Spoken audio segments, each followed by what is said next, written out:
Private equity are stealing people's homes, and you should be aware of this.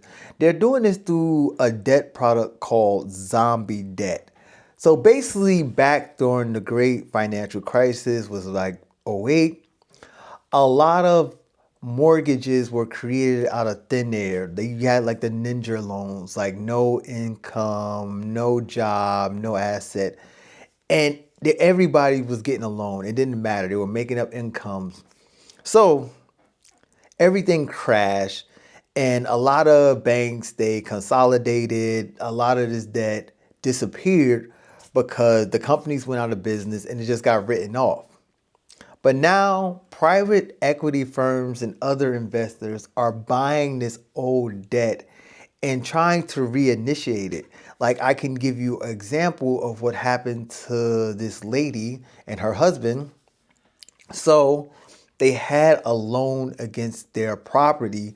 And this is kind of, I'm gonna give you the simple process because it can kind of get complicated. But basically, back in the day, people were borrowing the whole amount to buy a house. So they will borrow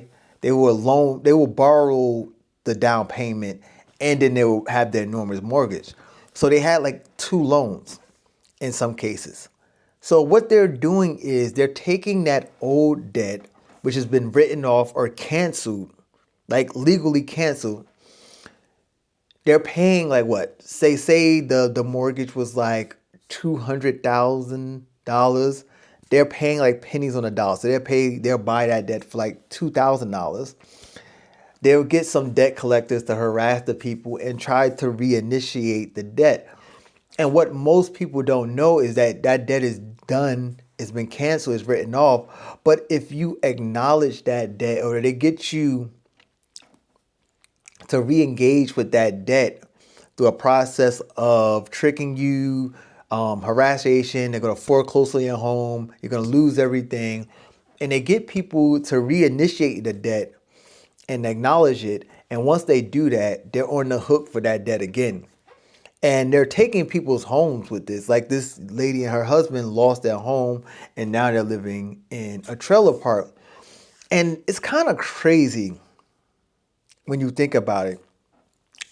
For somebody who's in finance, and when you look at some of the stuff that happens in the financial markets, it's usually they're financing Main Street. Like they're fleecing Main Street, because there's so many things. Like, the financial system really feeds off of normal population, and it sends that income up to a few individuals.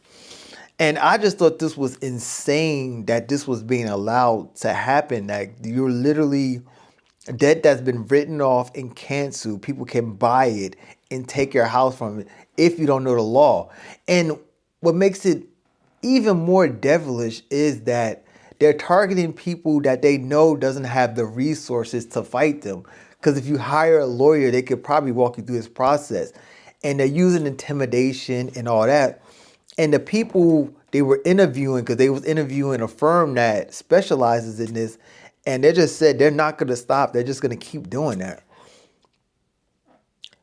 And this is one of the things when you think about in America, like, America is kind of like a place where it's becoming just like the Hunger Games, or just every man for themselves, the Wild Wild West.